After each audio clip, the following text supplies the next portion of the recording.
জার্সিতে মাঠে নামছেন লিওনেল মেসি। আবার আর্জেন্টিনার বিপক্ষে বার্সার হয়েও মাঠে নামবেন তিনি। মেসিকে সম্মান জানিয়ে ক্যাম্প নিউতে আর্জেন্টিনার বিপক্ষে ম্যাচ আয়োজন করেছে বার্সেলোনা। মেসির দ্বিতীয় দল হবে বার্সা, তবে তার আগে মেসির দল হবে আর্জেন্টিনা। চলতি সিজনের পূর্বেই আবারও জোর গুঞ্জন ছিল বার্সায় ফিরবেন মেসি, তাও হয়নি। তাই তো এবার মেসিকে জমকালো ফেয়ারওয়েল দিতে চায় বার্সেলোনা। আর সেই ফেয়ারওয়েল অনুযায়ী আর্জেন্টিনার বিপক্ষে ম্যাচ খেলবেন গ্রহের এই সেরা ফুটবলার। অবশ্য আর্জেন্টিনার বিপক্ষে নয়, মেসি খেলবেন বার্সার বিপক্ষেও। ক্লাবের 125 বছর পূর্তি অনুযায়ী আর্জেন্টিনার সাথে একটি ম্যাচ আয়োজন করবে বার্সেলোনা। ক্লাবের 125 বছর পূর্তি অনুযায়ী আর্জেন্টিনার সাথে একটি ম্যাচ আয়োজন করবে বার্সেলোনা, যেখানে ঐতিহ্যবাহী বার্সার স্টেডিয়াম ক্যাম্প নুর নতুন ভার্সনেরও উদ্বোধন হবে।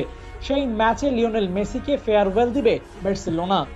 খবর অনুযায়ী ওই ম্যাচের প্রথম অর্ধেক লিওনেল মেসি খেলবেন আর্জেন্টিনার হয়ে, অর্থাৎ বার্সার বিপক্ষে খেলবেন তিনি।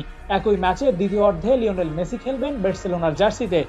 শুধু তাই নয়, সেই ম্যাচে লিওনেল মেসি তার অর্জন করা 8টি ব্যালন ডিওর আর বিশ্বকাপ ট্রফি নিয়ে উপস্থিত হবেন ক্যাম্প নুতে।